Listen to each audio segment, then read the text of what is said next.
বাংলাদেশ জাতীয়তাবাদী দল আমাদের 3 উপজেলার নেতৃবৃন্দ নিরলসভাবে পরিশ্রম করছে। মানুষের ভালোবাসা আপনারা দেখছেন।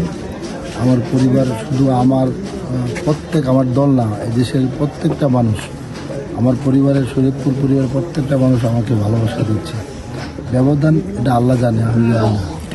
এলাকার উন্নয়নের ক্ষেত্রে আপনি কি ব্যবস্থা নেবেন? যেহেতু পদ্মা সেতু, আমি বলছি এলাকার উন্নয়নের দুইটা বড় যে সমস্যা, একটা হচ্ছে না পদ্মা সেতু নাওডুবা থেকে শরীয়তপুর সড়ক, আর একটা হচ্ছে চাঁদপুর ফেরিঘাট থেকে শরীয়তপুর সড়ক। ইনশাল্লাহ আশা করি আমরা বাংলাদেশ জাতীয়তাবাদী দল যদি তারেক রহমানের নেতৃত্বে আগামী 12ই ফেব্রুয়ারি নির্বাচনে বিজয় লাভের পরে ইনশাল্লাহ তার 3 মাস পর থেকে একটা এবং 6 মাস পর থেকে আরেকটা ইনশাল্লাহ কাজ আমরা বাস্তবায়ন করব ইনশাল্লাহ।